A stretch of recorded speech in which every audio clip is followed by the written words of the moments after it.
వార్తలకు స్వాగతం. నేను మీ స్వప్న. ఈనాటి వార్తలు. పాతపట్నం నియోజకవర్గం కేంద్రంలో శాసనసభ్యులు మామిడి గోవిందరావు ఆధ్వర్యంలో ఆటో డ్రైవర్ల సేవలో పథకం అమలు కార్యక్రమం నిర్వహించడం జరిగింది. శాసనసభ్యులు వారి తనయుడు డాక్టర్ మామిడి సాయి గణేష్ కార్యాలయం నుండి శ్రీ శ్రీ శ్రీ నీలమణి దుర్గా అమ్మవారి ఆలయం దగ్గరలో ఎమ్మెల్యే నూతన గృహం వద్దకు ఆటోలతో భారీ ర్యాలీగా వచ్చి ఆటో డ్రైవర్లతో కలిసి ముఖ్యమంత్రి ప్రసంగం వీక్షించడం జరిగింది.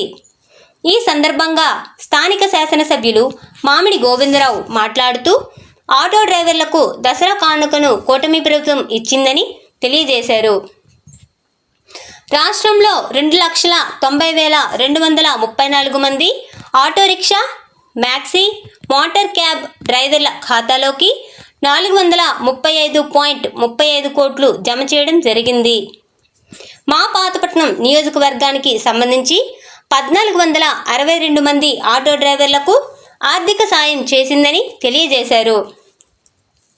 ఈ కార్యక్రమంలో నియోజకవర్గం శాసనసభ్యులు వారి తనయుడు డాక్టర్ సాయి గణేష్, అధికారులు, 5 మండలాలకు చెందిన ఎన్డీఏ కూటమి నాయకులు, ఆటో డ్రైవర్ల పెద్ద ఎత్తున పాల్గొన్నారు.